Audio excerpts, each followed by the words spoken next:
Hey everybody, Emeka coming at you from the Blueprint Publishing Academy, and in today's video, I'm sitting down with Gerald, one of my longtime students, good buddy now, and we're here to talk about the upcoming Self-Publishers Mastermind in Cancun, September 12th to the 15th, and basically, he's going to tell you why you have to be there.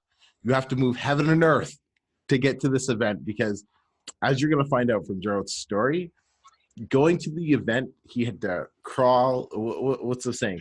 You have to scratch, claw, and like bite your way to come up with the cash, right? In fact, when you got there, you didn't even have a room booked.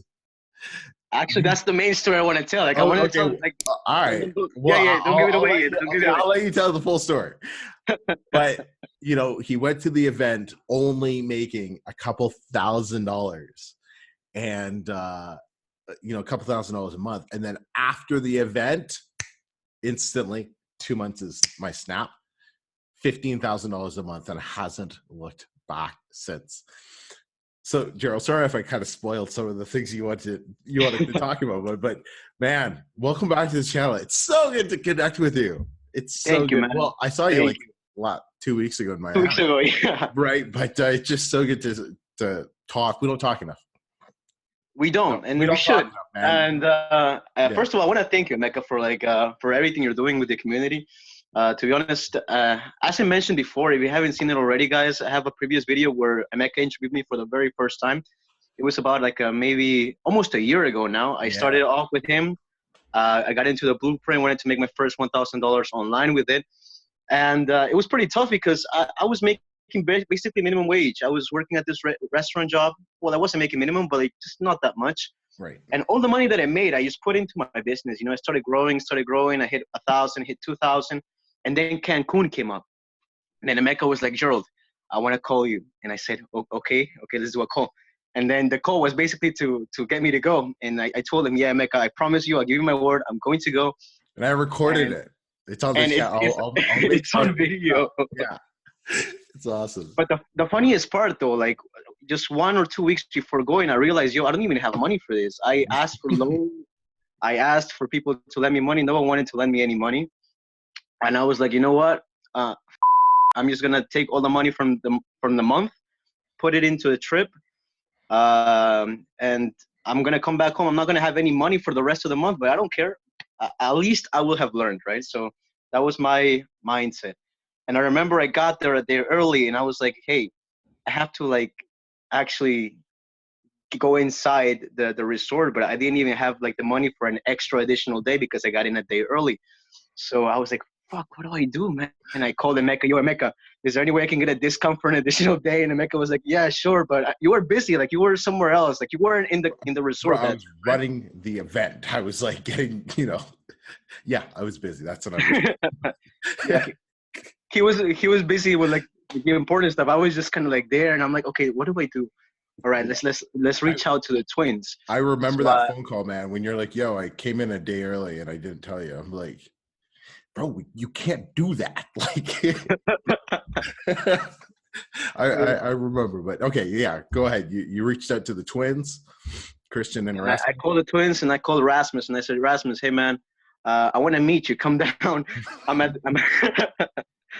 the how do you call this area where you just the lobby, right? Sure, the lobby. The foyer. I'm at the lobby. Come down. And then Rasmus came down with Christian. I'm like, hey, what's up, guys? Pleasure to meet you. I've been watching your videos. You guys are awesome. And hey, can I stay in your room for a day? And somehow they accepted. They were like, sure, man, you're cool. You can come. Yeah. So the first night, I had no money for an additional day. I actually spent the night with the twins. Very enlightening experience there. Learned a lot from them as well. And, the rest of the trip was just kind of like me just sucking everything in, trying to learn as much as possible from Emeka, from the guys, from D1, from everybody else. And what really just changed was my mindset about what is possible with this business, right? While we were at Cancun, it was basically like heaven on earth. Just a lot of fun, a lot of food, a lot of drinks. It was just so much energy and just at the same time a little bit of peacefulness. I know this has nothing to do with publishing, but it's one of the things that really impacted me. I was like, holy crap. you can actually live an amazing life like this, right? Just having enough money, having passive income can literally change your life. And I guess that feeling of abundance kind of stuck with me. And as soon as I got back home, I just basically applied everything that I learned. I sought out more information. I kind of went also into different sources of info, but it was kind of like that energy that allowed me to just go, head first into what I needed to do. 2 months later, I was making 15 grand a month. Last January, I made 10 grand. This month, I'm not going to say what I'm going to make, but I'm probably going to make way more. So it all started, I think, with Cancun. That's awesome, man. So let's talk to the people who, they maybe they're in the situation where you are. You're only making a couple grand. How much did the trip cost you? Like, I think probably $2,000-ish. Like $1,200, $1,200, I think. Maybe a bit more.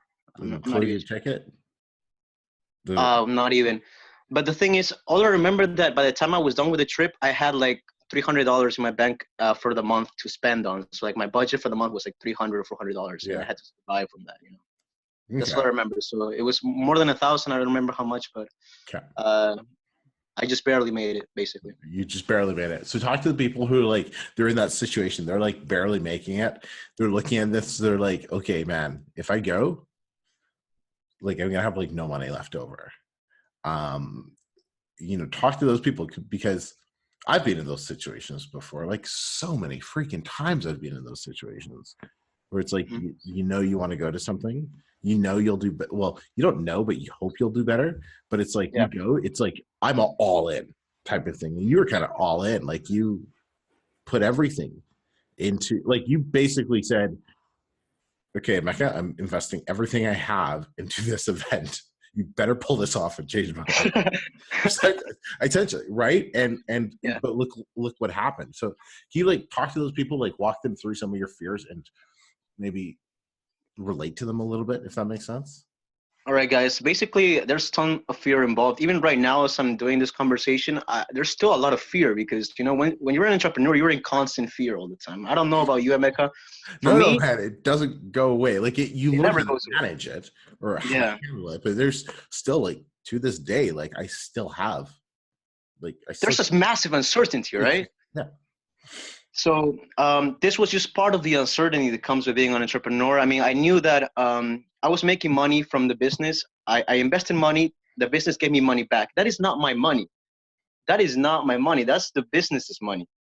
My money is whatever is left at the end of the month, if there is anything left at the end of the month. I had that very clear throughout the first year.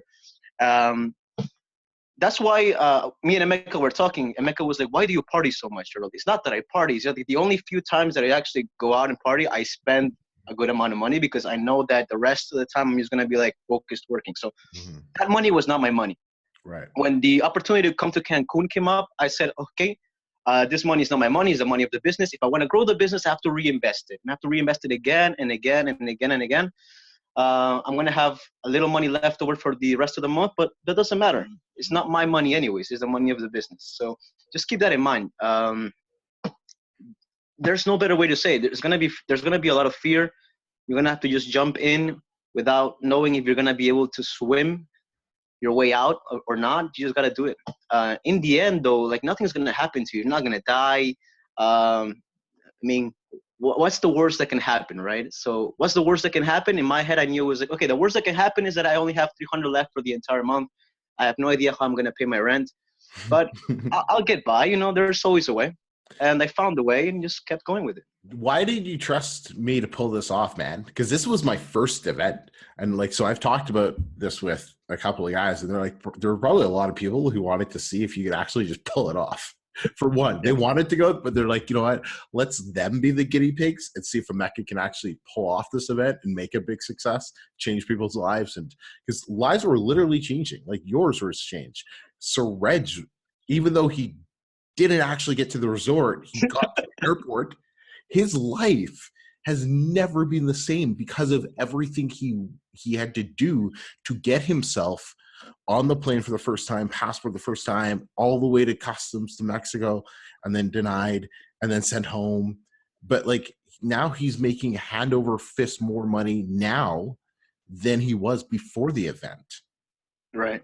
Right. You know, he got the recordings, of course, and all of that. But like, you know, Juan quit his job shortly after the event. And, you know, he's plugging away, making a couple grand a month now.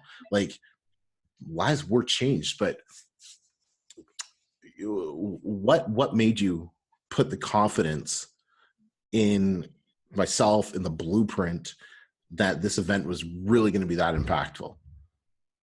All right. It's the community, I guess, you know, at the time. And okay, so I was very involved in the community. I talked with you. We had talked already through Skype calls. Yeah. I watched the twins videos. I watched the videos of everyone who was going there.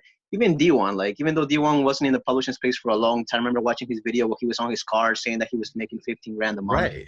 From like 2015.